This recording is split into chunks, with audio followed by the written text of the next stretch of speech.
ಪ್ರೀತಿ ಮಾಡೋ ಹುಡುಗ ಹಾಗಿರ್ಬೇಕು, ಹೇಗಿರ್ಬೇಕು ಅಂತ. ಹೈಟ್ ಇರ್ಬೇಕು, ನೋಡಕ್ಕೆ ವೈಟ್ ಇರ್ಬೇಕು. ದೀಪಿಕಾ, ನಿಮ್ಗೆ ಪ್ರೀತಿ ಆಗಿದೆಯಾ? ನಾನು ಅವ್ನು ದುಡ್ಡು ನೋಡಿ ಇಷ್ಟಪಟ್ಟೆ ಕಣೆ. ಅವ್ನ ಬಿಯರ್ಡ್ ಚೆನ್ನಾಗಿದೆಪ್ಪ, ಅದಕ್ಕೆ ನನ್ಗೆ ಸಿಕ್ಕಾಪಟ್ಟ ಇಷ್ಟ. ಅವ್ನು ಸೌಟು ಅಂತ ಒಬ್ಳು ಫ್ರೆಂಡ್ ಇದ್ಲು, ಸೌಟು ಅಂತ ಹೆಸರಿಡ್ತಿದ್ವು. ಸೌಟು ಕಮಾನ್ ಸೌಟು ಸೌಟು ಅಂತ. ಅವ್ರು ಸೌಟು ಅಂತಾನೆ ಫೇಮಸ್ ಆಗ್ಬಿಟ್ಟಿದ್ಲು. ಅದೇ ಮೊಗ್ಗಿನ ಮಂತಲ್ಲಿ ನನಗೂ ಒಬ್ಬ ಗೆಳೆಯ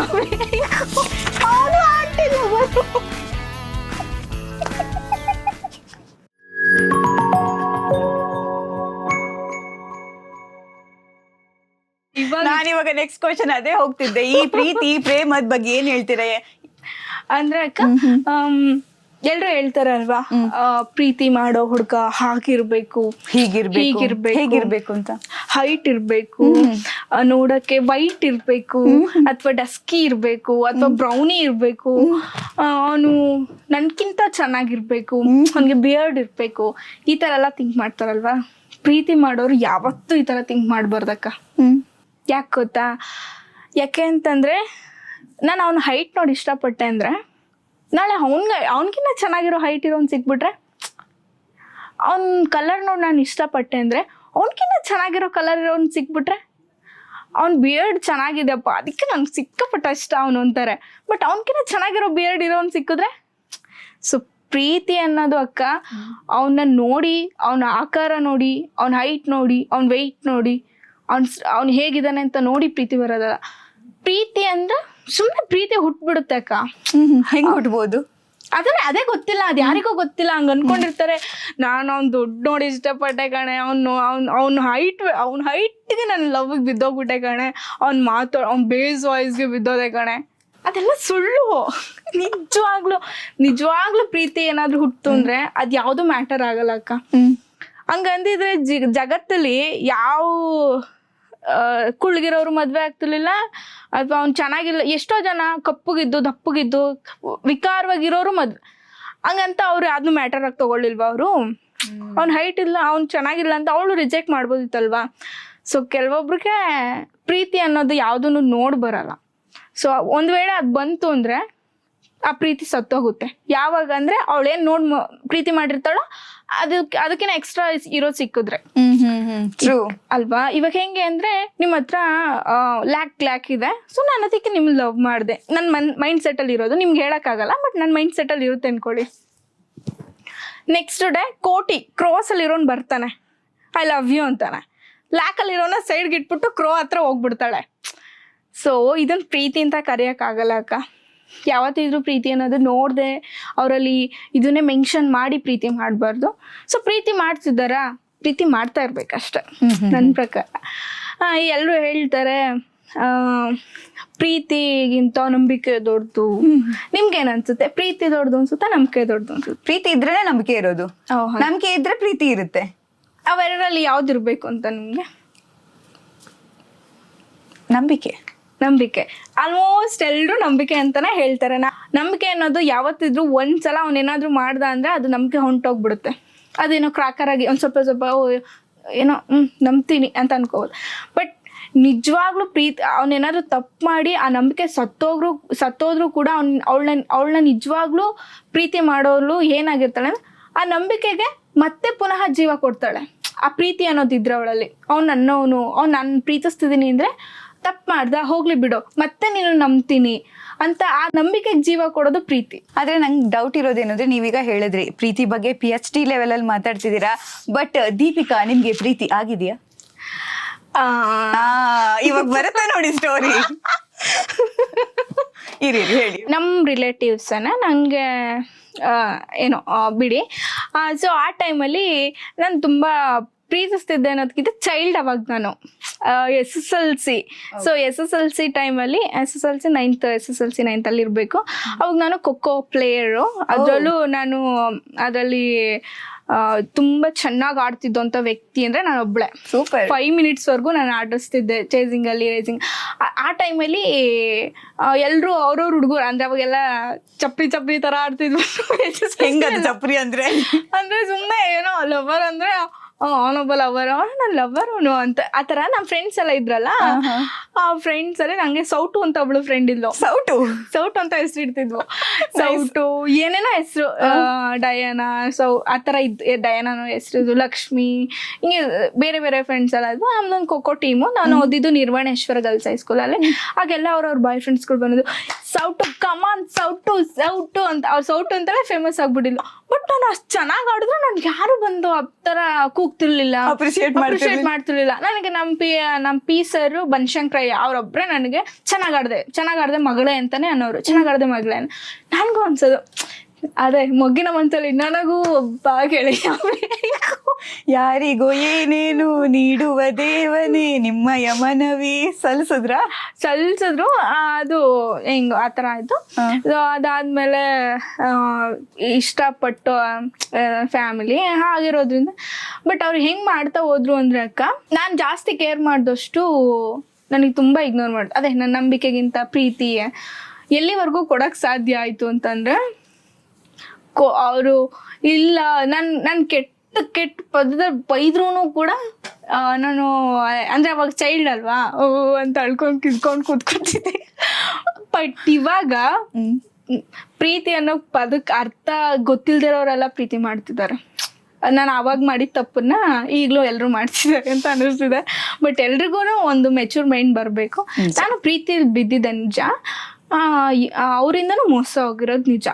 ಇವಾಗಿನ ಜನರೇಷನ್ ಅಲ್ಲಿ ಡೌಟ್ ಅಲ್ಲೇ ಪ್ರೀತಿ ಮಾಡ್ಬೇಕಾಗುತ್ತೆ. ಬಡ್ಡಿ ಮಗ ಇವಾಗ ನನ್ ಜೊತೆ ಇದ್ದಾನೆ, ಸಂಜೆ ಯಾರ ಜೊತೆ ಇರ್ತಾನ. ಇವಾಗ ನಿಜ ನಂಬಕ್ಕಾಗಲ್ಲ ಅಕ್ಕ, ಯಾರು ನಮಗ. ನಾನು ಹಂಗಾಗಿ ಪ್ರೀತಿ ನಮಸ್ಕಾರ. ಬಟ್ ನಂಗೆ ಅನ್ಸೋದು ಮೇ ಬಿ ಈ ವೇ ಅಲ್ಲಿ ಆಗಬಹುದು. ಫಸ್ಟ್ ಈಗ ಹುಡುಗಿನೂ ಆಗಿರ್ಬೋದು, ಹುಡುಗನೂ ಆಗಿರ್ಬೋದು. ಫಸ್ಟ್ ಒಂದ್ ಕಡೆಯಿಂದ ಅಪ್ರಿಸಿಯೇಷನ್ ಬರ್ತಿರುತ್ತೆ, ಚೆನ್ನಾಗಿ ನೋಡ್ಕೊಳ್ತಿರ್ತಾರೆ, ತುಂಬಾ ಇಂಪಾರ್ಟೆನ್ಸ್ ಕೊಡ್ತಿದ್ದಾರೆ. ಎಲ್ಲಿವರೆಗೂ ಗೊತ್ತಾ, ನೀವು ಅವ್ರಿಗೆ ರಿಟರ್ನ್ ಕೊಡೋ ತನಕ ಕೊಟ್ಮೇಲೆ ಬಿಟ್ಬಿಡ್ತಾರೆ. ಯಾಕಿರ್ಬೋದು ಇದು? Bore that's called bore. ಇದು ಪ್ರೀತಿ ಇದ್ರೆ ಬೋರ್ ಆಗೋವರೆಗೂ ಪ್ರೀತಿ ಪ್ರೇಮ ಪುಸ್ತಕದ ಬದನೆಕಾಯಿ ಅಂತ ಪ್ರೂವ್ ಆಗೋಯ್ತು. ಆತರ ಸ್ವಲ್ಪ ದಿನ ಚಿನ್ನಿ ನೀನ್ ಊಟ ಮಾಡ್ದಾ, ನೀನ್ ಊಟ ಮಾಡಲಿಲ್ಲ ಅಂದ್ರೆ ನಾನು ಮಾಡಲ್ಲ. ಬಂಗಾರ ಎಲ್ಲಿದ್ಯಾ, ನೀನ್ ಕಾಫಿ ಕುಡ್ದಾ, ಮನೆಗೆ ಹೋಗು ಬೇಗ ನೈಟ್ ಆಯ್ತು, ನಿನ್ಗೆ 6 ಗಂಟೆ ಮೇಲೆ ಎಲ್ಲೂ ಹೊರಗಡೆ ಹೋಗ್ಬೇಡ. ಈ ತರ ಫುಲ್ ಫಸ್ಟ್ ನನ್ನ ಫ್ರೆಂಡ್ಸ್ ನೋಡಿದೀನಿ, ಊಟ ಮಾಡ್ಬೇಕಾದ್ರೆ ಆಲೂಗಡ್ಡೆ ಸೈಡ್ಗೆ ಇಕ್ತಾ ಇದ್ದೀನಿ, ಅನ್ನ ತಿಂತಾ ಇದ್ದೀನಿ. ಈ ತರ ಲವ್ ಮಾಡ್ತಿರೋರು ಈ ವರ್ಷ ಒಬ್ರ ಜೊತೆ ಲವರ್ಸ್ ಡೇ ಮಾಡ್ಕೊಂಡ್ರೆ ಮುಂದಿನ ವರ್ಷ ಇನ್ನೊಬ್ರ ಜೊತೆ ಲವರ್ಸ್ ಡೇ ಅಂತಾನು ನೋಡ್ಬಿಟ್ಟಿದ್ದೀನಿ ನಾನಂತೂ. ಸೊ ಅವಾಗ ಅನ್ಸುತ್ತೆ ಅಕ್ಕ, ನಿಜವಾಗ್ಲೂ ಪ್ರೀತಿ ಎಲ್ಲಿಗೆ ಹೋಗಿದೆ. ಆಗಿನ ಕಾಲದಲ್ಲಿ ಪ್ರೀತಿನ ಹೆಂಗೆಲ್ಲ ವರ್ಣಿಸಿದ್ರು, ರಾಜ್ಕುಮಾರ್ ಸರ್ ಆಗಿರ್ಬೋದು, ಅವಾಗೆಲ್ಲ ಅದ ಮೂವಿಲೇ ಆಗಿರ್ಬೋದು. ಹೌದು, ಬಟ್ ರಿಯಲ್ ಆಗಿನ ಕಾಲದಲ್ಲಿ ಪ್ರೀತಿ ಅಂದ್ರೆ ಹೆಂಗಿತ್ತು ಅಲ್ಲ. ಬಟ್ ಈಗ ನಿಜ ಫನ್ ಅನ್ಸುತ್ತೆ ನನಗೆ ಪ್ರೀತಿ. ಯಾರ ಜೊತೆನೂ ಪ್ರೀತಿ, ಯಾರ ಜೊತೆನೂ ಮದ್ವೆ. ಅದ್ರಲ್ಲೂ ಲವ್ ಮ್ಯಾರೇಜ್ ಅಂತಂದ್ರೆ ನಾನು ಅನ್ಕೋತಾ ಇರ್ತೀನಿ, ಎಷ್ಟು ಸಲ ಕಿತ್ತಾಡಿರ್ತಾರೆ, ಎಷ್ಟು ಸಲ ಹೊಡೆದಾಡಿರ್ತಾರೆ, ಕೊನೆಗೇನೋ ಮದ್ವೆ ಆಗ್ತಿದಾರಲ್ಲ ಅಂತ ಖುಷಿ. ಆಮೇಲೆ ಇನ್ನೂ ಒಂದು ಡೌಟ್ ಬರುತ್ತೆ, ಎಷ್ಟು ದಿನ ಸಂಸಾರ ಮಾಡ್ಬೋದು ಇವ್ರು. ಸೀರಿಯಸ್ ಆಗಿ ಹೇಳ್ತಿದ್ದೀನಿ ನಾನು, ನಿಜವಾಗ್ಲೂ ಪ್ರೀತಿ ಮಾಡೋರು 100ಕ್ಕೆ ಒಂದು 2%, 3% ಅಷ್ಟೇ ನನ್ ಸಿಗೋದು. ಅದು 90s ಕಿಡ್ ಮಾತ್ರ ಅಂತ ಅನ್ಸುತ್ತಾ? ಹೌದು, ಖಂಡಿತ, ನಿಜವಾಗ್ಲು. ಅದು 90s ಕಿಡ್ ಅಲ್ಲಿ ಯಾರ್ಯಾರೀಗ ನನಗೆ 30 ವರ್ಷ ಆದ್ರೂ ಮದ್ವೆ ಆಗಿಲ್ಲ ಅಂತ ಕಾಯ್ತಿರ್ತಾರಲ್ಲ, ನೋಡಿ 90s ಕಿಡ್ಸು ತುಂಬಾ ಲಾಯಲ್ ಆಗಿ ಪ್ರೀತಿ ಮಾಡ್ತಾರೆ. ನಮ್ ಬಡಪಾಯಿ ಹುಡುಗನು ಯಾರಾದ್ರೂ ಲವ್ ಮಾಡಿ ನೋಡಿ ಪಾಪ, ಇವ್ರು ಅಲ್ಲೂ ಪ್ರಮೋಷನ್ ಕೊಡ್ತಿದ್ದಾರೆ ಪಾಪ. 90s ಕಿಡ್ ಪರವಾಗಿ ಮಾತಾಡ್ತಿದ್ದಾರೆ, 2K ಕಿಡ್. ಹೌದು, 2 ವರ್ಷ ಮುಂದೆ ಬಂದಿದ್ದೀನಿ ಅಷ್ಟೇ, ನಾನಿಲ್ಲ ಅಂದ್ರೆ ಹಿಂದೆನೆ ಬರ್ತಿದ್ದೆ. ಸೊ ನಾನು ಅವ್ರ ಪರನೇ ಇರ್ತೀನಿ, ಯಾಕೆಂದ್ರೆ ಹತ್ರದಿಂದ ನೋಡಿದೀನಿ ಲವ್ ಅದು ಇದು ಅಂತ. ಬಟ್ ಅಕ್ಕ, ನನ್ಗೆ ಈ ಟೈಮಲ್ಲಿ ಒಬ್ರು ನಾನು ನೆನಪಿಸ್ಕೊಳ್ಬೇಕು. ನನ್ಗೆ ಒಬ್ಬ ಹೆಂಗೆ ಅಂತಂದ್ರೆ, ಸುಮ್ಮನೆ ಅನ್ನೋನ್ ನಂಬರ್ ಕಾಲ್ ಬಂದಿದ್ದು. ಸೊ ಆ ಟೈಮಲ್ಲಿ ಕಾಲ್ ಬಂದಾಗ ನನಗೆ ಈ ಥರ ಲವ್ವಲ್ಲಿ ಅದೇ ಈ ಥರ ಅಂತಿದ್ದಾರೆ, ಮಾಡ್ತಿದ್ದಾರೆ, ಎಲ್ಲದನ್ನು ಹೇಳ್ತಾ ಇದ್ದೆ ನಾನು. ಈ ಥರ ಆಯಿತು, ಈ ಥರ ಇಲ್ಲ ಬಿಡು, ಪರವಾಗಿಲ್ಲ ಬಿಡು, ಎಲ್ಲದರಲ್ಲೂ ಮೋಟಿವೇಟ್ ಮಾಡ್ಕೊಂಡು ಬಂದರು. ಅವ್ರು ನೇಮೇನು ಬೇಡ ಅನ್ಕೋತೀನಿ. ಸೊ ಅವ್ರು ನನಗೆ ಲೈಫಲ್ಲಿ ತುಂಬ ಇಂಪಾರ್ಟೆನ್ಸ್ ವ್ಯಕ್ತಿ ಯಾರಿಗಾದ್ರೂ ಇದ್ದಾರೆ, ನೀನು ಲೈಫ್ ಪೂರ್ತಿ ಇರಬೇಕು ಅಂತ ನೀನೇನಾದರೂ ಅನ್ಕೋತೀಯ ಅಂದರೆ ಅದು ಆ ವ್ಯಕ್ತಿ ಮಾತ್ರ. ಈ ಥರ ಒಬ್ಬ ವ್ಯಕ್ತಿ ಇರ್ತಾನಲ್ಲ, ಸೊ ಅಂಥವನು ಎಲ್ಲರೂ ಲೈಫಲ್ಲಿ ಇರ್ತಾನೆ. ಅದು ಕೆಲವರು ಅಪ್ಪ ಆಗಿರ್ಬೋದು, ಅಣ್ಣ ಆಗಿರ್ಬೋದು, ತಮ್ಮ ಆಗಿರ್ಬೋದು, ಫ್ರೆಂಡ್ಸ್ ಆಗಿರ್ಬೋದು, ಸೊ ಗೊತ್ತಿಲ್ದಾರೋ ಯಾರೋ ವ್ಯಕ್ತಿ ಆಗಿರ್ಬೋದು. ಅಂಥ ವ್ಯಕ್ತಿ ಒಬ್ಬ ಲೈಫಲ್ಲಿ ಇದ್ರೆ ಸಾಕು. Very nice. ನಿಮ್ ಲೈಫ್ ಅಲ್ಲಿ ಅವ್ರು ಇದಾರಲ್ಲ, ಅದಕ್ಕೆ ನೀವು ಸಂಭ್ರಮಿಸ್ತಾ ಇದ್ದೀರಾ. ಇದೇ ಖುಷಿ ನಿಮ್ ಜೊತೆ ಇರ್ಲಿ, ಆ ವ್ಯಕ್ತಿನೂ ನಿಮ್ ಜೊತೆಗೆ ನಿಮ್ ಲೈಫ್ ಪೂರ್ತಿ ಇರ್ಲಿ ಅನ್ನೋ ಆಶಯವನ್ನ ಹೇಳ್ತಾ ನಾವು ಸ್ವಲ್ಪ ಟಾಪಿಕ್ ಚೇಂಜ್ ಮಾಡೋಣ. ಇವಾಗ ಚೇಂಜ್ ಮಾಡಿ, ಈಗ ಸೋಷಿಯಲ್ ಮೀಡಿಯಾಗೆ ಹೋಗೋಣ. ಏನ್ ಹೇಳ್ತೀರಾ ಸೋಷಿಯಲ್ ಮೀಡಿಯಾ ಬಗ್ಗೆ? ಹೇಳಿದ ತಕ್ಷಣ ನಗ್ತಿದ್ದೀರಾ ನೀವು. ನಿಮ್ಗೆ ಏನ್ ಅನ್ನಿಸ್ತು ಗೊತ್ತಾ, ಈ ಫ್ರೆಂಡ್ ಅಂತ ಹೇಳ್ತಿದ್ನಲ್ಲ, ಈಗ ತಾನೇ ಮಾತಾಡಿದ್ನಲ್ಲ, ಅವನಿಗೊಬ್ಬ ಫ್ರೆಂಡ್ ಇದ್ದಾನೆ. ಫ್ರೆಂಡಿಂದ ಫ್ರೆಂಡ್. ಅವನ ಹೆಸರು ಕುಡ್ಕ ಅಂತ. ಕೆಟ್ಟದಾಗ ಹೆಸರು ಇಟ್ಕೊಂಡ್ಬಿಟ್ಟಿದೆ ಬಿಡಿ, ಅಷ್ಟು ಕುಡಿತಾನೆ ಅವನು. ಅವನು ಈಗ ನೀವು ರೀಲ್ಸ್ ನೋಡಿರ್ಬೋದು, ಮೂಲತಃ ಚಿಕ್ಕಮಂಗ್ಳೂರು ಅನ್ಸುತ್ತೆ. ಈಗ ರೀಲ್ಸ್ ಟ್ರೆಂಡ್ ಆಗ್ತಿದ್ಯಲ್ಲ, ಆಂಟಿ ಬಂದು ಮದುವೆ ನಿಲ್ಸಿದ್ದು, ನೋಡಿಲ್ವಾ? ಇಲ್ಲಿ ನಾವು ಆಮೇಲೆ ಹಾಕೋಣ ಸ್ಕ್ರೀನ್ ಮೇಲೆ. ಹೇಳಿ ನೀವು ಕಥೆ. ಅದು ಅದೇ ಅವ್ಳು ಇನ್ನೊಬ್ಬ ಲವ್ ಆಂಟಿ ಲವರ್, ಅವನು ಆಂಟಿನ ಲವ್ ಮಾಡ್ತಿರ್ತಾನೆ. ಈಗ ಒಂದು ಹುಡುಗಿನ ಮದ್ವೆ ಆಗ್ಬೇಕಾದ್ರೆ ಆಂಟಿ ಬಂದು ರಂಪಾಟ ಮಾಡಿ ಮದ್ವೆ ಎಲ್ಲ ಕ್ಯಾನ್ಸಲ್ ಮಾಡಿದ್ರಲ್ಲ. ಓಕೆ, ಈಗ ಹೌದು, ಮಾಸ್ಕ್ ಎಲ್ಲ ಹಾಕೊಂಡ್ ಬಂದಿದ್ರಲ್ಲ. ನಾನ್ ಅವನಿಗೆ ಮೊನ್ನೆ ಫೋನ್ ಮಾಡಿ, ನಿನ್ ಲೈಫ್ ಹಿಂಗೆ ಆಗದು, ಯಾಕೆ ಅವನು ಆಂಟಿ ಲವರು.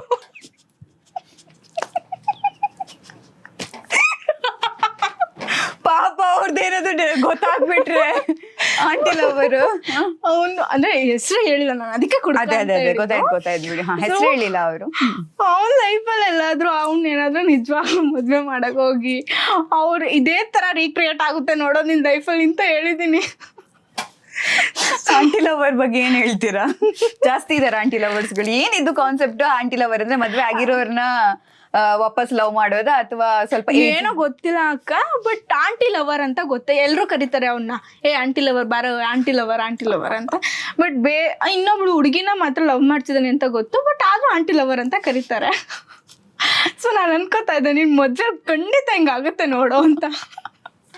ಆ ಲವ್ ಮಾಡ್ತಿರೋ ಹುಡುಗಿನೇ ಆಂಟಿನೋ ಅಥವಾ ಏನೋ ಗೊತ್ತಿಲ್ಲ ನನಗೆ, ಬಟ್ ಎಲ್ರು ಹಂಗೆ ಹೇಳ್ತಿರ್ತಾರೆ ಅವನ್ಗೆ. ಸೊ ಅದ್ ರೀಲ್ಸ್ ಬಂದ ತಕ್ಷಣ ಅವನಿಗೆ ಶೇರ್ ಮಾಡಿದ್ ನಾನು. S, very nice. ರೀಲ್ಸ್ ಬಗ್ಗೆ ಮಾತಾಡಿದ್ರಿ, ತುಂಬಾ ಕ್ರಿಂಜ್ ಕಂಟೆಂಟ್ಗಳನ್ನೆಲ್ಲ ಮಾಡ್ತಾರೆ ಗೊತ್ತಾ ಇವಾಗ.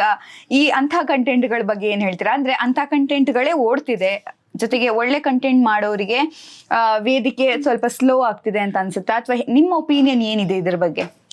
ಹೌದು ಅಕ್ಕ, ಇದನ್ನ ನಾನು ನೀವ್ ಹೇಳ್ದಂಗೆ ಥಿಂಕ್ ಮಾಡಕ್ಕೇನೋ, ಅದು ರಿಯಾಲಿಟಿ ಇರೋದೇ ಹಂಗೆ. ಏನು ಅಂದ್ರೆ ಉಂಡೆ ಎದ್ದೆ ಮಕ್ಕಂಡೆ, ಅದ್ ಮಾಡ್ದೆ ಇದ್ ಮಾಡ್ದೆ, ಕೆಟ್ಗೆಡ್ದಾಗ ಮಾತಾಡ್ದೆ, ಕನ್ನಡ ಅಂದ್ರೆ ಏನಾನೋ ಅದ್ ಮ್ಯಾಟ್ರೇ ಇರಲ್ಲ. ಸುಮ್ಮನೆ ಬಿಡಬೇಡ, ಈ ಖಾಲಿ ಲೋಟದೊಳಿಗೆ ಡಬ್ದೊಳಿಗೆ ಕಲ್ಲಾಕಿ ಅನ್ಸ್ತಾರಲ್ಲ, ಏನೂ ಇರಲ್ಲ ಅದರಲ್ಲಿ. ಕೆಲವೊಂದು ನಿಜ ನಾನು ಇನ್ಸ್ಟಾಗ್ರಾಮಲ್ಲಿ ನೋಡಿದ್ದೀನಿ, ತುಂಬ ಚೆನ್ನಾಗಿ ಪೇಂಟ್ ಮಾಡಿರೋರು ಇರ್ತಾರೆ, ಅದರಲ್ಲೂ ಬರೀ ಪೆನ್ಸಿಲಲ್ಲಿ ಪೇಂಟ್ ಮಾಡಿರೋರು ಇರ್ತಾರೆ, ಪೆನ್ಸಿಲಲ್ಲಿ ಬರ್ದಿರೋರು ಅಂದರೆ ಇರ್ತಾರೆ, ಒಳ್ಳೆ ಹಾಡು ಹೇಳೋರು ಇರ್ತಾರೆ. ತುಂಬ ಜನ ಅದಕ್ಕೆ ಕಮೆಂಟ್ಸ್ಗೆ ಮತ್ತು ಕ್ರಿನ್ಸಿ ಆ ಥರ ಮಾಡಿರ್ತಾರೆ. ಅವ್ರ ಕಮೆಂಟ್ಸ್ಗೂ, ಅವ್ರ ಲೈಕ್ಸ್ಗೂ, ಅವ್ರ ಶೇರ್ಗೂ, ಇವ್ರ ಕಮೆಂಟ್ಸ್ಗೂ, ಇವ್ರ ಲೈಕ್ಸ್ಗೂ, ಇವ್ರ ಶೇರ್ಗೂ ಲಾಡ್ ಆಫ್ ಡಿಫ್ರೆನ್ಸ್ ಇರುತ್ತೆ ಅಕ್ಕ. ಯಾರಾದ್ರೂ ನಿಜವಾಗ್ಲೂ ಕಂಟೆಂಟ್ ಕ್ರಿಯೇಟ್ ಮಾಡಿಟ್ಟಿದ್ದಾರೆ, ಅವ್ರನ್ನ ಟ್ಯಾಲೆಂಟ್ ವೈಸ್ ಆಗಿ ಅವ್ರೇನಾದರೂ ತೋರಿಸ್ತಿದ್ದಾರೆ ಅಂತಂದರೆ ಇನ್ಸ್ಟಾಗ್ರಾಮಲ್ಲಿ ಅದನ್ನ ಯಾರು ನೋಡೋದೇ ಇಲ್ಲ ಅನ್ಸುತ್ತೆ, ಶೇರೇ ಮಾಡಲ್ಲ. ಇಷ್ಟೇ ಅದು. ಅದೇ ಏನಾದರೂ ಬ್ಯಾಡ್ ಆಗಿರೋದು ಅಥವಾ ಏನೋ ಬೇರೆ ಸಮಥಿಂಗ್ ಏನು ಇಲ್ಲ ಅದರಲ್ಲಿ ಅನ್ನೋದನ್ನೇ ಜಾಸ್ತಿ ಶೇರ್ ಮಾಡ್ತಾರೆ. ಅದೆಲ್ಲ ಹೇಳಿದ್ರೆ ಪಾಪ ಅವ್ರು ನೊಂದ್ಕೊಂಡ್ಬಿಡ್ತಾರೆ. ಬಟ್ ಯಾವ ಡೈಲಾಗ್ ನಿಮ್ಗೆ ನೆನಪಿದೆ? ಅಂದ್ರೆ ಅಕ್ಕ, ಅದ್ರಲ್ಲಿ ಯಾವಾಗ್ಲೂ ತುಂಬಾ ಇದಾಗಿದ್ದು, ಈಗ ಒಬ್ರು ಇದಾರೆ ಅಲ್ಲ, ಅವ್ರ ಹೆಸರು ಗೊತ್ತಿಲ್ಲ ನನ್ಗೆ, ಅದೇ ತುಮ್ಕೊಂಡೆ ತುಂಬ್ಕೊಂಡು ಹೊಡಿತೀನಿ. ಇನ್ನೊಂದ್ಸಲ ಪ್ಲೀಸ್. ಅದೇನು ತುಂಬ್ಕೊಂಡೆ ತುಂಬ್ಕೊಂಡು ಹೊಡಿತೀನಿ. ಮತ್ತೊಂದು ಅಮ್ಮಕ್ಕ ಡುಮುಕ್ಕು ಅಬಾಲ್ ಡುಬಾಲ್ ಡಬಾಲ್ ಯಾಕೆ ಜನರೇ. ಆಮೇಲೆ ಇನ್ನೊಂದು ಅವನ ಹೆಸರು ಗೊತ್ತಾಗ್ತಿಲ್ಲ ನನಗೆ. ಮುಂದೆ ಇಲ್ಲ ಅವನ ಹೆಸರು, ಅದೇ ಕಿಪ್ಪಿ ಕೀರ್ತಿ ನನ್ನವಳು ಅಂತಿರ್ತಾನಲ್ಲ ಅವನು. ಇವನ್ನೆಲ್ಲ ನೋಡಿದ್ರೆ ನನಗೆ ಇನ್ಸ್ಟಾಗ್ರಾಮ್ ಏನಾಗ್ತಿದೆ ಅಂತಾನೆ ಗೊತ್ತಾಗ್ತಿಲ್ಲ. ಅವರು ಕಮೆಂಟ್ ಪಕ್ಷ ಗೊತ್ತಿಲ್ಲ, ಅಯ್ಯೋ ನಾನು ರೀಚಾರ್ಜ್ ಮಾಡ್ಸಿದ್ದು ಇದಕ್ಕ, ನನ್ಗೂ ಅನ್ಸುತ್ತೆ ನಾನು ರೀಚಾರ್ಜ್ ಮಾಡ್ಸಿದ್ದು ಇದಕ್ಕ ಅಂತ. ನಿಜ. ಸೊ ಕೆಲವರು ಕಂಟೆಂಟ್ ಕೊಡೋರು ಇದ್ದಾರೆ ಅಕ್ಕ ಇನ್ಸ್ಟಾಗ್ರಾಮಲ್ಲಿ, ಕೆಲವರು ದಾರಿ ತೋರಿಸೋರು ಇದ್ದಾರೆ, ಕೆಲವರು ಹಾಳು ಮಾಡೋರು ಇದ್ದಾರೆ. ಇನ್ಸ್ಟಾಗ್ರಾಮಲ್ಲಿ ಎಲ್ಲ ಇದೆ, ವರ್ಲ್ಡೇ ಇನ್ಸ್ಟಾಗ್ರಾಮಲ್ಲಿ ನಿಂತಿದ್ದೇನೋ ಅನ್ಸುತ್ತೆ. ಯಾರಾದರೂ ಫ್ರೀ 1-2 ಸೆಕೆಂಡ್ ಫ್ರೀ ಇದ್ರೆ ತಡಿ ಇನ್ಸ್ಟಾಗ್ರಾಮ್ಗೆ ಹೋಗೋಣ. ಆದ್ರೆ ಏನ್ ಮಾಡ್ತೀರಾ, ನಾನು ಇನ್ಸ್ಟಾಗ್ರಾಮ್ ತೆಗೆದಾಗೆಲ್ಲ ಅವರೇ ಬರ್ತಾರೆ ನನಗೆ. ಎಲ್ರೂ ಪ್ರಾಬ್ಲಮ್ ಇದೆ ಅಲ್ವಾ? That's true. ಹೌದು, ಎಸ್. ಅದನ್ನ ಫನ್ನಿ ಆಗಿ ಅದನ್ನ ಶೇರ್ ಮಾಡ್ಬಿಡ್ತಾರೆ. ಸೊ ಮಾಡ್ಬಿಡ್ತಾರೆ. ಅವರು ತುಂಬಾ ವೈರಲ್ Viral ಆಗ್ತಾರೆ. ಅದೇ ನಾವುಗಳು ಜನರು ಅಂತ ಹೇಳಕ್ಕಲ್ಲ, ಯಾಕಂದ್ರೆ ನಾನು ಯೂಸ್ ನಾವೇ. ಮಾಡ್ತೀನಿ. ನಾವುಗಳು ಚೆನ್ನಾಗಿ ಕಂಟೆಂಟ್ ಕ್ರಿಯೇಟ್ ಮಾಡೋರ್ಗೆ ಸಪೋರ್ಟ್ ಮಾಡಿದ್ರೆ ಚೆನ್ನಾಗಿದೆ. ಈ ಕೆಲವರು ಹಸ್ದವ್ರಿಗೆ ಅನ್ನ ಕೊಡ್ತಿರ್ತಾರೆ, ಅದನ್ನ ತೋರಿಸ್ತಾರೆ, ಅದರಿಂದ ಬೇರೆಯವ್ರಿಗೂ ಅನ್ಸುತ್ತೆ ನಾವು ಕೊಟ್ಟರೆ ಚೆನ್ನಾಗಿರುತ್ತೆ. ಹೌದು. ಸೊ ಈ ತರ ಇರೋರ್ನ ನಾವು ಅವ್ರಿಗೆ ಸಪೋರ್ಟ್ ಮಾಡ್ಬೇಕು. ಟ್ರೂ. ಈಗ ದೀಪಿಕಾ ಅವ್ರ ಜೊತೆ ಒಂದ್ ಡೈಲಾಗ್ ಹೇಳ್ಸಿಲ್ಲ ಅಂದ್ರೆ ನಾವ್ ಎಂಡ್ ಮಾಡೋದಿಕ್ ಆಗೋದಿಲ್ಲ. ಒಂದ್ ಯಾವ್ದಾದ್ರು ಸೂಪರ್ ಆಗಿರುವಂತ ಡೈಲಾಗ್. ಅಂದ್ರೆ ನಾನು ಫಸ್ಟ್ ಆಡಿಷನ್ ಕೊಟ್ಟಾಗ ಮಾಡಿದ್ದೇನೆ, ಮಾಡ್ತೀನಿ. ಏ ಮಾದ, ಅತ್ತ ಕರ್ಕೊಂಡು ಹೋಗೋ ನಿನ್ನ ಎಮ್ಮೆನ ಹಾಳಾದೋನೆ, ಈ ಸುಡ್ಗಾಡ್ ಎಮ್ಮೆ ಮೈ ತೊಳೆಯೋದಕ್ಕೆ ಈ ಕೆರೆ ನೀರೇ ಆಗ್ಬೇಕೇನೋ. ಲೇ ಈರಮ್ಮ, ನಿನ್ ಬಟ್ಟೆನೆಲ್ಲ ಆಮೇಲೆ ಹೋಗಿ, ನಾನು ಬೆಳ್ಳಿ ಕೊಡದಲ್ಲಿ ನೀರ್ ತಗೊಂಡ್ ಹೋಗ್ಬೇಕು. ಏನೇ ತಾಟಗಿತ್ತಿ, ಅವಳಿಗೆ ಹೇಳಿದ್ ನಿನ್ ಕೇಳಿಸ್ಲಿಲ್ವಾ? ನಾ ಸಾವ್ಕಾರ್ ಮಗಳು ಅಂದ್ರೆ ಅಷ್ಟೊಂದ್ ಸಲಿಗೆ ನಿನ್ಗೆ. ಆಹಾ, ಏನೇ ಕೊಳಕ್ ಮೂತಿ ವೆಂಕನ್ ಸುಬ್ಬಿ, ನಿನ್ ಮೈನ ಎಷ್ಟ್ ತಿಕ್ ತೊಳೆದ್ರು ನಿನ್ ಕಾಗೆ ಬಣ್ಣ ಏನ್ ಬದ್ಲಾಗಲ್ಲ. ಎದ್ಬಾ ಈಚೆ. ಅರೆ ಎದ್ಬಾರ ಈಚೆ. ಸಾಕು ಅನ್ಕೋತೀನಿ. Very nice, very nice. ತುಂಬಾ ಚೆನ್ನಾಗಿತ್ತು. ಯಾವ್ದಾದ್ರು ಸ್ಲ್ಯಾಂಗ್ ಅಲ್ಲಿ ನಿಮ್ ಮಾತಾಡಕ್ ಬರುತ್ತೆ? ಯಾವ್ದಾದ್ರು ಮಂಗಳೂರು ಸ್ಲ್ಯಾಂಗ್ ಅಥವಾ ಯಾವ್ದೋ ಉತ್ತರ ಕರ್ನಾಟಕ ಬೇರೆ, ಅಥವಾ ಯಾವ ತರ ಆ ತರ ಮಾತಾಡಕ್ ಗೊತ್ತಾಗುತ್ತಾ ನಿಮ್ಗೆ? ಅಂದ್ರೆ ಡೈಲಾಗ್ ಇಲ್ಲ ಒಂದು ಬಜಾರಿ ಡೈಲಾಗ್ ಹೊಡೀರಿ ನೋಡೋಣ. ಯಾರಾದ್ರೂ ಬಜಾರಿ ತರ ಬಂದು, ನೀವು ನಿಮ್ ಅಕ್ಕಪಕ್ಕ 2 ಮನೆ ಇದೆ ಅಂತ ಅನ್ಕೊಳ್ಳಿ, ಓಕೆನಾ? ಅಕ್ಕಪಕ್ಕದ ಮನೆಯಲ್ಲಿ ನೀರ್ ತಕೊಂಡು ಬರಕ್ಕೆ ಅಂತ ನೀವ್ ಹೋಗ್ಬೇಕು. ನೀವ್ ಮುಂದೆ ಹೋಗಿರ್ತೀರಾ, ಇನ್ನೊಬ್ಳು ಹಿಂದೆ ಬಂದಿರ್ತಾಳೆ. ಬಟ್ ನಿಮ್ಮ ಏನ್ ಕೊಡ ಇದೆ ಅದನ್ನ ತಳ್ಳಿ ಅವಳು ನೀರ್ ತಗೊಳಕ್ಕೆ ಅಂತ ಬರ್ತಾಳೆ. ಇದು ಸಿಚುವೇಶನ್. ಬೇಡ, ದಯವಿಟ್ಟು ಬಾಯಲ್ಲಿ ಬರೀ ಸಂಸ್ಕೃತನೇ ಸಂಸ್ಕೃತ ಹೇಳ್ಬೇಕು, ನಮ್ ಕಿವಿ ಇಂಪ ಆಗ್ಬೇಕು. ಆ ತರ ಸಂಸ್ಕೃತ ಕೇಳೋದು ಇಂಪು, ಬಟ್ ನಮ್ ಸಂಸ್ಕೃತ ಚೆನ್ನಾಗಿರಲ್ಲ. ಒಂದು ಪ್ರಯತ್ನ. ಇಟ್ಟಾಯ್ತು. ಏಯ್, ಮನೇಲಿ ಹೇಳ್ಬಿಟ್ಟು ಬಂದಿದ್ಯಾ? ಬೆಳಗಿಂದ ನಾನು ರೋಡಲ್ಲಿ ನಿಂತ್ಕೊಂಡು ಲೈನಲ್ಲಿ ನಿಂತ್ಕೊಂಡು ನೀರ್ಗ್ ಬಂದಿದ್ದೀನಿ, ನೀನ್ ಇವಾಗ ಬಿನ್ಗೆ ಇಟ್ಬಿಟ್ರೆ ನಾನು ಹೆಂಗೆ ಸುಮ್ನಿರ್ಬೇಕು? ನಿಮ್ಮ ಅಪ್ಪ ಯಾವತ್ ಸಾರಿ ನೀನ್ ನೆನ್ನೆ ಮೊನ್ನೆ ಬಂದಿರೋಳು ಊರಿಗೆ, ನಾನು ಹುಟ್ತಾನೆ ಈ ಊರಲ್ಲಿ ಇರೋಳು. ಏನ್ ಅನ್ಕೊಂಡಿದ್ಯಾ? ಅತ್ತಗೆ ಬಿನ್ಗೆನಾ? ಏನ್ ಅಪ್ಪ ಮಕ್ಕಳು ಎಲ್ಲ ಬಂದ್ಬಿಡ್ತಾರೆ. ಅಂದ್ರೆ ನಮ್ಮೂರಲ್ಲಿ ಆಗಿದ್ದು ಅವ್ರ ಅಪ್ಪ ಮಕ್ಕಳು ಏನಾದ್ರೂ ಬಂದ್ಬಿಡ್ತಾರೆ ಫುಲ್ಲು. ಅದೇನಾದ್ರೂ ಆಗಿರ್ಲಿ. ಇವಾಗ ಅದಿಲ್ಲ ಬಿಡಿ, ಯಾಕಂದ್ರೆ ಮನೆಗಂಗೆ ಅಂತ ನೀರ್ ಹಾಕಿಸ್ಬಿಟ್ಟಿದ್ದಾರೆ. ಸೊ ಈಗ ಜಗಳ ಎಲ್ಲ ನೋಡೋದ್ ಕಡಿಮೆ, ಆದ್ರೆ ಅವಾಗ ಚೆನ್ನಾಗಿತ್ತು. Yes, super, very nice. ತುಂಬಾ ಖುಷಿ ಆಯ್ತು ದೀಪಿಕಾ ನಿಮ್ ಜೊತೆ ಮಾತಾಡಿ. ಈಗ ದೀಪಿಕಾ ನಿಮ್ಗೋಸ್ಕರನೇ ತುಂಬಾ ಜನ ಫ್ಯಾನ್ಸ್ ಇದ್ದಾರೆ, ನಿಮ್ಮನ್ನ ಇಷ್ಟ ಪಡೋರು ಇದ್ದಾರೆ, ನಿಮ್ಮನ್ನ ಪ್ರೀತಿಸೋರು ಇದ್ದಾರೆ, ಇನ್ನಷ್ಟು ಹೊಸ ಪ್ರಾಜೆಕ್ಟ್ ಜೊತೆ ಬರ್ಬೇಕು ನೀವು ಅಂತಾನು ಆಶಯದೊಂದಿಗೆ ತುಂಬಾ ಜನ ಇದ್ದಾರೆ. ಸೊ ಅಂತವ್ರಿಗೆ ಏನ್ ಹೇಳ್ತೀರಾ? ನನ್ನನ್ನ ಇಲ್ಲಿವರೆಗೂ ಗುರುತಿಸಿ ನಾನು ಎಲ್ಲಾದ್ರೂ ಬರ್ತಾ ಇದ್ದಾಗ ಇವ್ರು ದೀಪಿಕಾ ಅಲ್ವಾ, ಮಹಾನಟಿ ದೀಪಿಕಾ ಅಲ್ವಾ ಅಂತ ಗುರುತಿಸಿದಾರಲ್ವಾ, ಸೊ ಅದಕ್ಕೆ ನಾನು ಯಾವಾಗ್ಲೂ ಚಿರಋಣಿ ಆಗಿರ್ತೀನಿ. ಸೊ ಇದೇ ತರ ನಾನು ನಿಮ್ಮನ್ನ ಮನರಂಜಿಸ್ತಿರ್ತೀನಿ, ಹೊಸ ಹೊಸ ಪ್ರಾಜೆಕ್ಟ್ಗಳು ಸಿಗ್ಲಿ ಅಂತ ನೀವು ನನಗೆ ಆಶೀರ್ವಾದ ಮಾಡಬೇಕು. ಸೊ ನನಗೆ ಖುಷಿ, ಎಲ್ಲರೂ ಮನಸ್ಸಲ್ಲೂ ನಾನು ನೆಲೆ ಇರೋಕ್ಕಾಗಲಿಲ್ಲ ಅಂದ್ರೂ ಕೆಲವೊಂದಿಷ್ಟು ಜನರಲ್ಲಿ ಕೆಲವರು ನನ್ನನ್ನು ಅಕ್ಸೆಪ್ಟ್ ಮಾಡ್ಕೊಂಡಿದ್ದಾರೆ, ಕೆಲವರು ನನ್ನ ನಾಟಕ ಅಂತ ಅನ್ಕೊತಾರೆ, ಏನೇನೋ ಅನ್ಕೋತಾರೆ. ಬಟ್ ನಾಟಕ ಅನ್ಕೊಳೋದ್ರಲ್ಲೂ ಅವ್ರ ಮನಸ್ಸಲ್ಲೂ ನಾನಿದ್ದೀನಿ. ಸೊ ನೆಗೆಟಿವಾ ಪಾಸಿಟಿವ್, ಸೊ ನಾನು ಅವ್ರ ಜೊತೆ ಇದ್ದೀನಿ. ಸೊ ನನಗೆ ಖುಷಿ ಅಕ್ಕ, ಇಂಥ ನಾನು ಒಬ್ಳು ಬೇರೆಯವ್ರಿಗೆ ಅಭಿಮಾನಿ. ಸೊ ನನಗೂ ಯಾರಾದರೂ ಒಬ್ರು ಅಭಿಮಾನಿ ಇದ್ದಾರೆ ಅಂದಾಗ ನನಗೆ ತುಂಬ ಖುಷಿ ಆಗುತ್ತೆ.